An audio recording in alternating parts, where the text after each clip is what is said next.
Assalamualaikum warahmatullahi wabarakatuh. Kembali lagi dengan saya Roni di Berpacu Dalam Misteri. Gimana kabar kalian? Semoga selalu diberikan kesehatan, rezeki yang cukup, dan diberikan ketenangan di dalam hidup. Kali ini saya akan melanjutkan cerita horor karya dari Uma Laila yang berjudul Susuk Teratai Putih Part 2. Seperti apa kelanjutan ceritanya? Tonton video ini sampai selesai. Dan jangan lupa subscribe dan like-nya ya. Baiklah, nggak usah lama-lama lagi. Seperti biasa, siapkan kopi, teh, duduk senyaman mungkin, pejamkan mata kalian, dengarkan dan simak baik-baik ceritanya.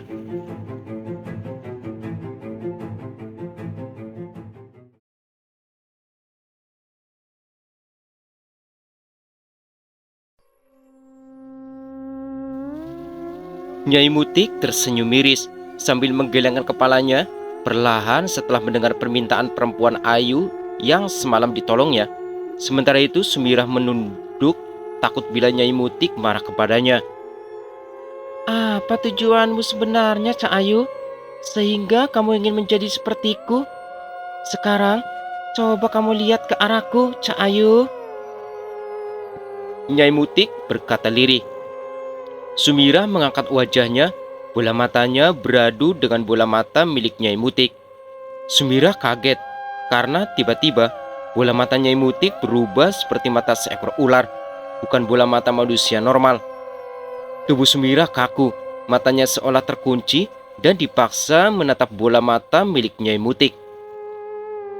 Jika menatap mataku saja kau ketakutan, apa mungkin kau bisa menjadi sepertiku, Sumirah? Perlahan bola mata Nyai Mutik kembali seperti semula, sedangkan tubuh Sumirah terjatuh ke lantai. Tubuhnya penuh keringat dan bergetar hebat, nafasnya cepat.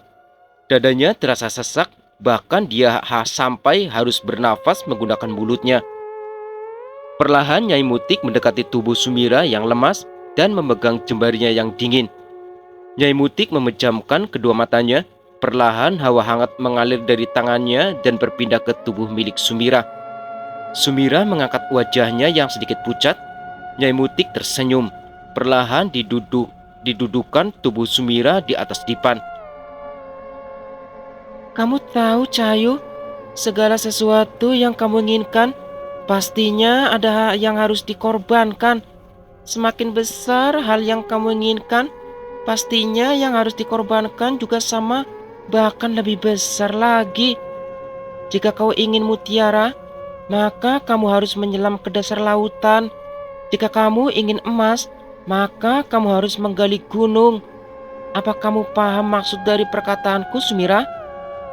Sumirah mengangguk perlahan tanpa berani menatap kembali wajah Nyai Mutik. Pulanglah ke rumahmu. Mantapkan dulu niatmu. Apa tujuanmu? Lalu jika kamu sudah benar-benar yakin, kamu kembalilah kemari, Cak Ayu.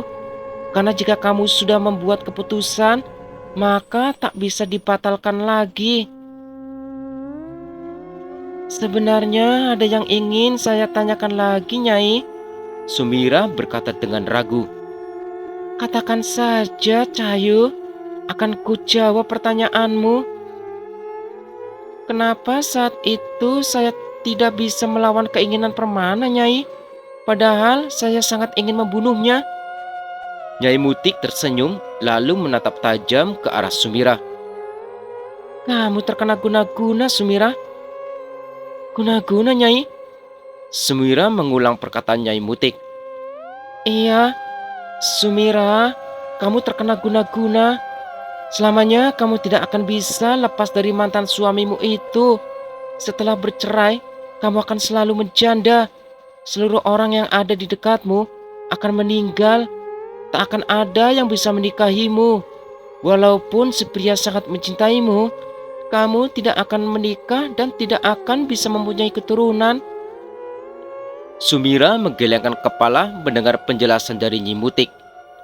Dirinya selama ini tak merasa diguna-guna. Dirinya merasa kalau dia memang tulus mencintai suaminya itu.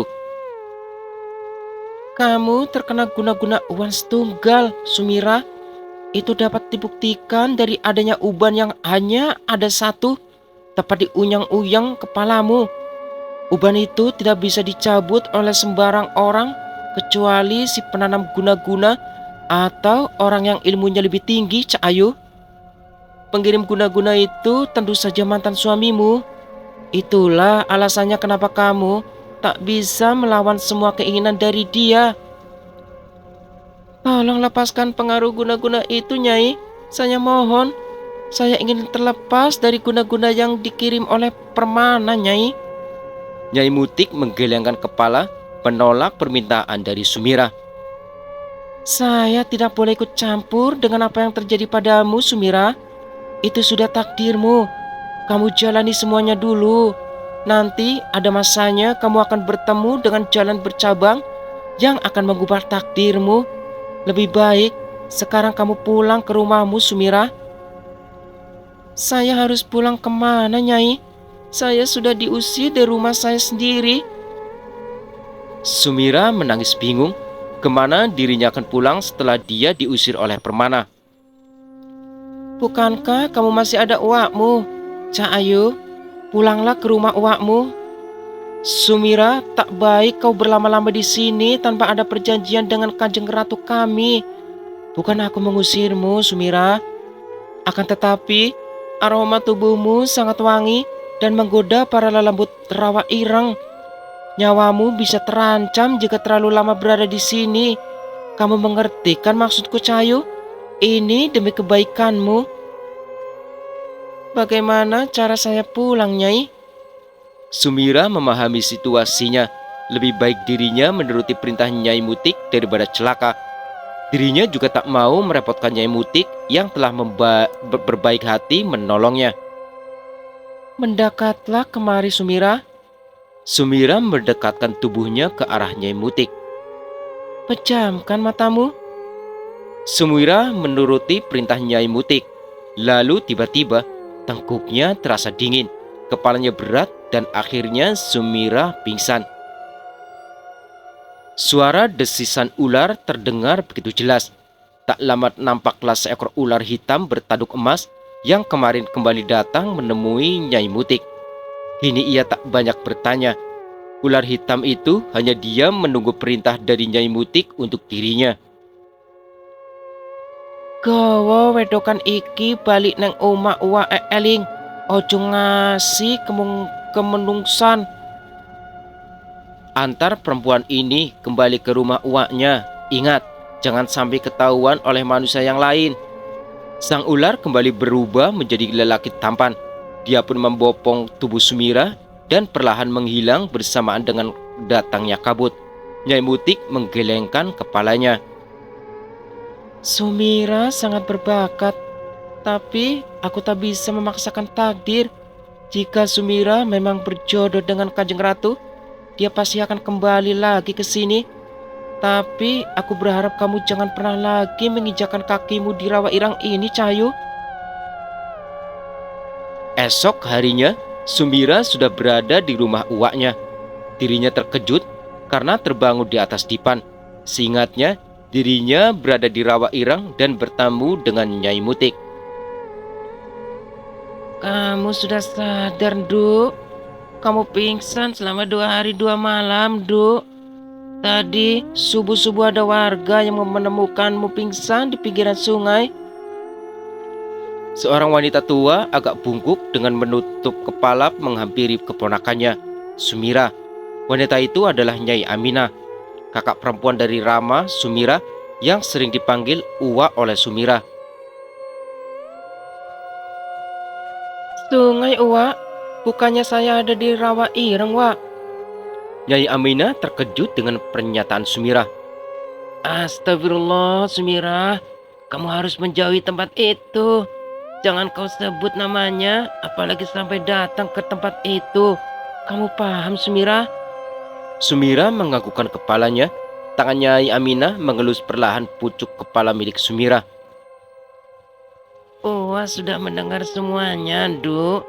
Kamu yang sabar ya. Tetap dekat dengan Sang Pencipta. Wak yakin setiap musibah pasti ada hikmahnya. Wak akan membantumu sebisa mungkin untuk mengambil apa yang menjadi hakmu. Air mata Nyai Aminah menetes meratapi nasib keponakan yang sudah dianggap seperti darah dagingnya sendiri.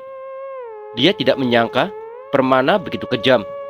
Dulu Nyai Aminah sangat menentang perjodohan Sumira dengan Permana. Ternyata firasatnya terbukti benar. Permana bukan lelaki yang baik. Seminggu berlalu dan selama itu pula Sumira tinggal bersama uaknya.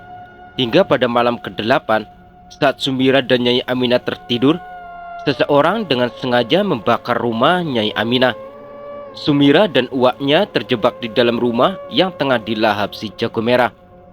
Dari balik pohon tampak seseorang menyeringai puas. Dia adalah Permana. Mati kowe Sumira. Mati kamu Sumira. Kebakaran! Tolong, ada kebakaran! Kebakaran! Suara kentongan dari bambu terus berbunyi di tengah malam buta. Suara riuh warga berlari pontang-panting, mengambil air dengan ember untuk memadamkan api. Tapi sia-sia, kobaran api masih berdiri dengan gagahnya. Panasnya siap memanggang manusia-manusia yang berani mendekati dirinya. Sumira dan Nyai Aminah masih di dalam. Bagaimana ini? Bapak kepala desa bingung, warga panik. Permana tertawa-tawa melihat pemandangan di hadapannya. Setelah puas, lelaki itu pulang karena Gendis telah menunggunya di rumah. Piye Kang Mas? Wis mbok bakar si Sumira. Ben kai mati terus aku paling ayu sendeso Kang Mas. Bagaimana Kang Mas? Sudah kamu bakar si Sumira? Biar dia mati, lalu aku jadi wanita tercantik di desa, Mas. Permana mengelus rambut ikal panjang milik Gendis yang selalu beraroma melati itu. Lalu mencubit pipi wanitanya itu dengan gemas. Wis, tenang wae. Sumira mesti mati, nyusul ramane ning neraka. Sudah, tenang saja. Sumira pasti mati dan bertemu ayahnya di neraka. Gendis tersenyum puas. Sejak kecil, dia memang sangat membenci Sumira yang anak orang kaya dan sudah sangat cantik walau masih belia. Iri dan dengki hati Gendis sudah tertanam sejak pertama kali Gendis bertemu dengan Sumira sewaktu kecil. Waktu Gendis berusia 6 tahun, dirinya diajak sang bapak untuk bertemu dengan juragannya, Juragan Kuncoro yang terkenal kaya dan dermawan untuk mengambil upah karena sudah selesai memanen hasil sawah milik juragan. Saat itulah Gendis melihat Sumira yang tengah memakan buah anggur. Tahun 1821, buah anggur adalah buah yang sangat mahal. Hanya bisa dimakan oleh para nonik Belanda dan juragan pribumi yang kaya. Gendis kecil yang kumal menatap dari atas sampai bawah penampilan Sumira yang cantik, bersih dengan pakaian ala anak-anak Belanda. Gendis mengepalkan tangannya, lalu berbalik menatap dirinya sendiri yang hanya memakai pakaian warga pribumi yang kumal. Semenjak itulah Gendis iri, dengki kenapa dirinya tidak menjadi anak juragan, kenapa bapaknya harus miskin. Gendis dan bapaknya pulang setelah mendapatkan haknya, sekaligus Gendis diberikan bungkusan plastik besar yang entah apa isinya. Gendis membuka bungkusan sesampainya di rumah. Ternyata isinya buah anggur dan pakaian yang mirip dipakai oleh Sumira. Bapak Gendis sangat bahagia dan menyuruh anak perempuannya itu mencoba pakaian pemberian dari juragannya yang dermawan itu. Pakailah Gendis, pasti kamu sangat cantik pakai pakaian ini. Ibu Gendis membantu memakaikan baju pemberian dari Juragan Kuncoro ke tubuh anak perempuannya. Akan tetapi Gendis justru menolak lalu menginjak-injak pakaian tersebut. Aku doyan mau nganggo klambi bekas saya Sumira piung. Tumbas wae sing anyar. Aku tidak sudi pakai pakaian bekas dari Sumira, Ibu. Belikan aku pakaian yang baru saja. Iki anyar, Nduk. Udah bekas, isi wangi plastik. Ini baru, Nak, bukan bekas, masih bau plastik. Pokoknya aku emoh, piung. Aku rak sudi nganggo bekasnya Sumira. Gendis mendorong ibunya hingga terjengkang. Sang bapak yang emosi karena melihat sikap tak hormat dari anaknya, akhirnya menampar pipi Gendis. Ibunya hanya diam tak menolong karena paham kalau suaminya marah dengan kelakuan Gendis yang memang kelewatan. Ra usah dinggok lambine, engkau tak weh ke Sulastri wae adikmu. Kowe ra usah kelambenan, dasar anak kurang ajar, tak bersyukur. Tidak usah dipakai bajunya, nanti dikasihkan Sulastri saja adikmu. Kamu tidak usah pakai baju sekalian. Gadis kecil memegang pipinya, lalu menatap sang bapak dengan tatapan menantang. Kenapa bapak kere? Kenapa biung kere? Sesuk nek aku wis gede, ra sudi di wong kere koyo sampean. Ora sudi. Kenapa bapak miskin? Kenapa ibu juga miskin? Besok kalau saya sudah besar, tidak sudi jadi orang miskin seperti kamu. Aku tidak sudi. Gendis berteriak-teriak sambil menunjuk-nunjuk muka bapaknya. Setelah meluapkan seluruh emosinya, Gendis melangkahkan kaki kecilnya untuk masuk ke kamar dan merebahkan badannya di dipan yang beralaskan karpet dari anyaman daun pandan. Gadis kecil menangis sambil mengepalkan tangannya dan bersumpah akan menjadi kaya dan cantik seperti Sumira. Hei, kok melamun? Ayo kita tidur. Sudah malam. Besok kita akan mendengar berita kematian Sumira. Perkataan Permana membuyarkan lamunan Gendis. Gendis tersenyum manis lalu memeluk manja tubuh Permana. Terima kasih Kang Mas. Aku harap si Sumira benar-benar mati. Mendengar perkataan Gendis menyumpai Sumira, Permana tak marah namun justru memeluk erat tubuh perempuan yang hanya berbalut kain jarik itu lalu menggendongnya ke kamar. Bilang ingin istirahat, tapi nyatanya Permana kembali merasakan nikmat dunia bersama Gendis. Bagi Permana, tubuh milik Gendis selalu menantang kegagahan dirinya. Di rumahnya, Sumira yang merasa kepanasan terbangun dari tidurnya. Dirinya kaget karena api sudah mengelilingi dirinya. Nyai Aminah yang terbangun juga tidak kalah kagetnya. Astagfirullah, kebakaran. Duk, kita harus segera keluar. Cepat, Duk. Satu persatu kayu penyangga atap jatuh terbakar. Sumira dan Nyai Aminah berusaha keras melarikan diri dari kepungan api. Namun untung tak dapat diraih, malang tak dapat ditolak. Salah satu kayu yang terbakar menimpa tubuh Nyai Aminah. Sumira berusaha menolong, tetapi kayunya terlalu kuat bahkan wajah milik Sumira sudah terluka. Nyai Aminah meringis menahan panas dan sakit di punggungnya. Dalam keadaan sekarat, Nyai Aminah komat kamit sambil menutup matanya. Tiba-tiba langit menjadi mendung dan turun hujan dengan derasnya.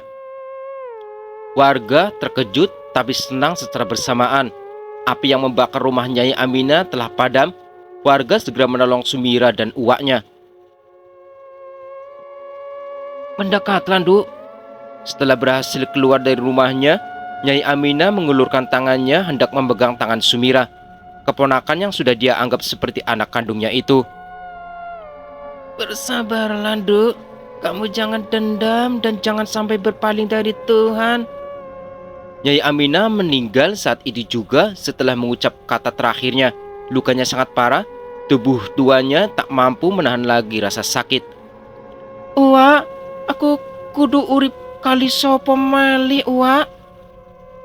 Uwa, saya harus hidup dengan siapa lagi? Sumira menangis terseduh-seduh. Pikirannya terlalu sakit untuk mampu berpikir secara jernih. Dia kehilangan segalanya dalam waktu yang hampir bersamaan. Di Rawa Ireng, Nyai Mutik tengah berbincang dengan Kanjeng Ratu yang telah menjelma menjadi perempuan yang sangat cantik. Kenapa Kanjeng Ratu tidak menolong Sumira? Nyai Mutik bertanya, karena setahu dirinya sang ratu sangat menyukai Sumira. Tapi kenapa ratunya itu justru diam saja saat mengetahui keadaan Sumira yang mengenaskan? Sang ratu menatap hamparan danau yang airnya sangat jernih. Danau itu adalah Rawa Ireng, tapi berubah menjadi danau indah tatkala sang ratu mengubah dirinya menjadi manusia. Karena masih ada Tuhan di dalam hatinya, Mutik.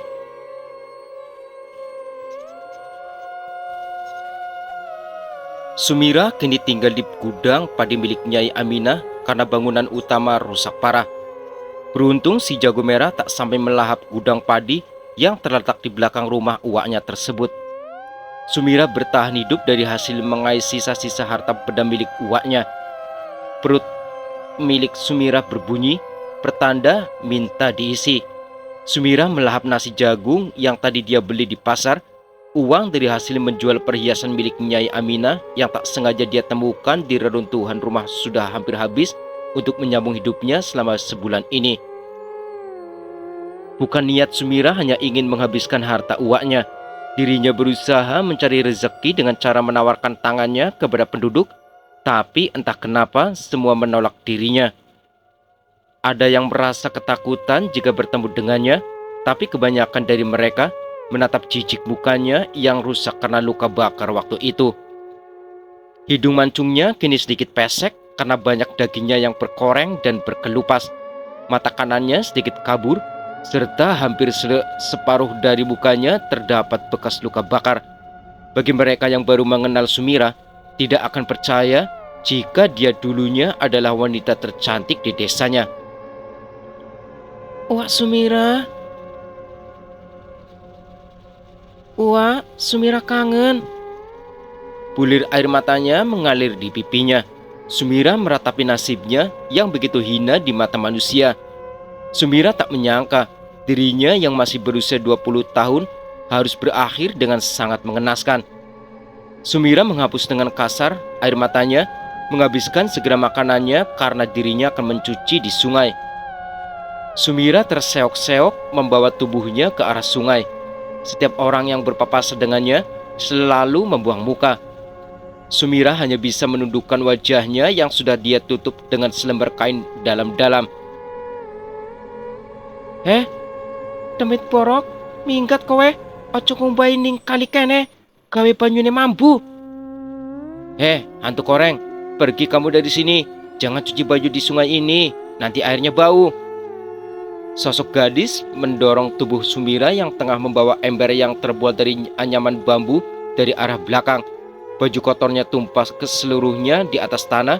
Sumira terduduk, matanya menatap tajam si perempuan yang mendorongnya. Ngapa melerok-melerok matamu? Nantangi ya? Ngapain matamu melotot? Nantangin kamu. Terlihat si perempuan menendang tubuh kurus Sumira hingga terkurap. Lalu dirinya melangkahi tubuh Sumira sambil tertawa mengejek diikuti kelima teman sebayanya. Sumira mengepalkan tangannya. Lestari. Sumira menyebut pelan nama si perempuan yang menghina dirinya. Lestari adalah adik dari Permana, mantan suaminya.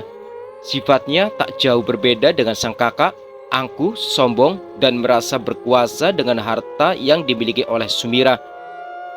Lestari beranggapan bahwa Permana sang kakaklah yang kaya, sementara Sumira hanya menumpang hidup di tempat sang kakak.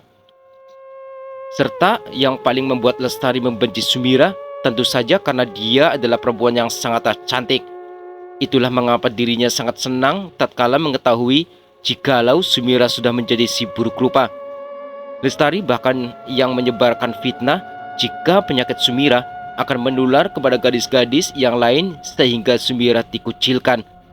Sumira memungut satu persatu bajunya yang berserakan di tanah, lalu melangkahkan kakinya ke hilir sungai yang semakin jauh dari pemukiman warga.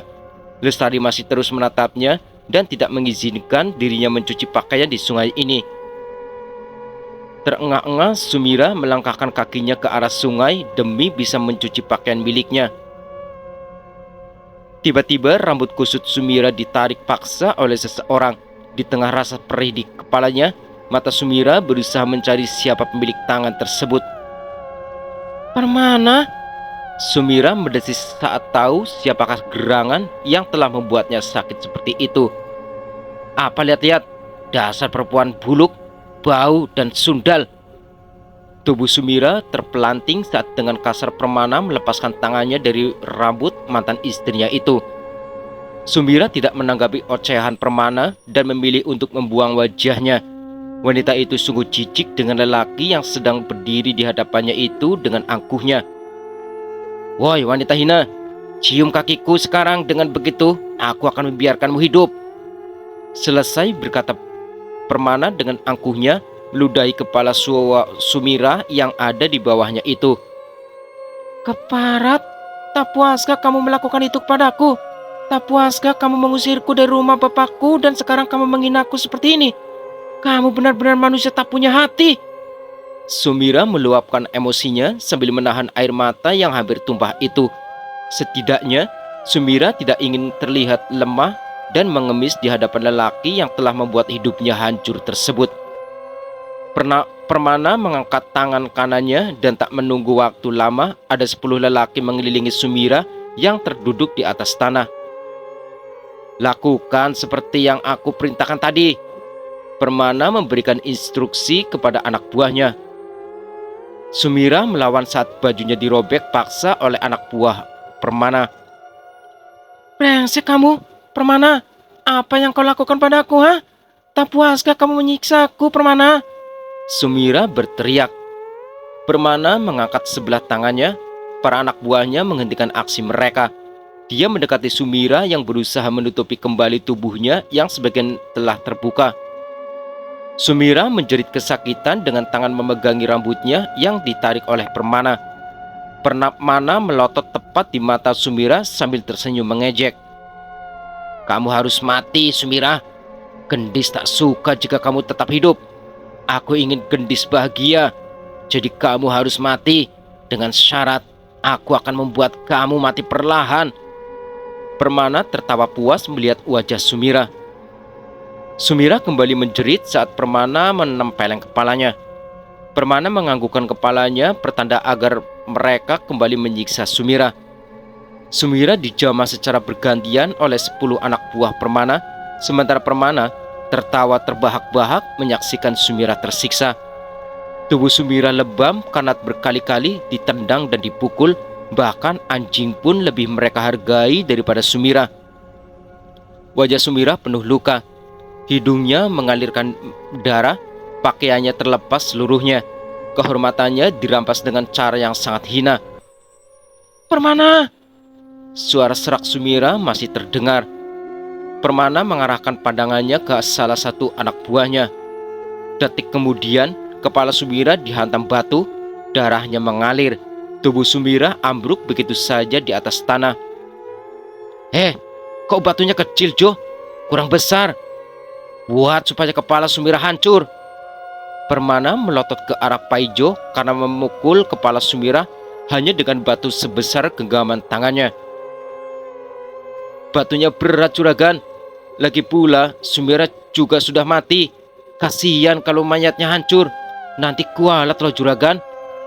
Alah, kamu itu penakut. Tidak akan kualat. Cepat ambil batu itu. Pukul Sumira sampai kepalanya hancur. Paijo menggelengkan kepalanya, menolak permintaan juragannya yang menurutnya sudah keterlaluan itu.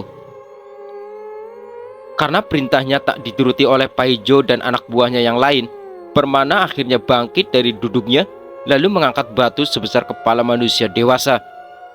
Saat hendak mengarahkan batu tepat di kepala mantan istrinya, tiba-tiba langit gelap gulita, petir menyambar dan hujan turun dengan derasnya. Permana meletakkan dengan kasar batu yang telah dia angkat di sebelah kepala Sumira. Kalian, ayo balik, hujan. Siap, juragan. Permana dan anak buahnya berlari menerobos hujan yang turun dengan sangat derasnya. Ternyata Sumira masih hidup. Tangannya berusaha menggapai sesuatu. Suara seraknya terdengar memohon serta memanggil sebuah nama. Kanjeng Ratu, tolong saya.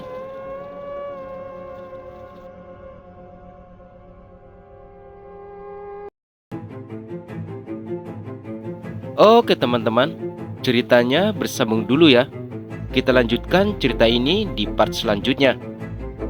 Jangan lupa bantu channel ini dengan cara subscribe dan like, dan aktifkan lonceng notifikasinya agar kalian selalu mendapatkan cerita terbaru dari channel ini.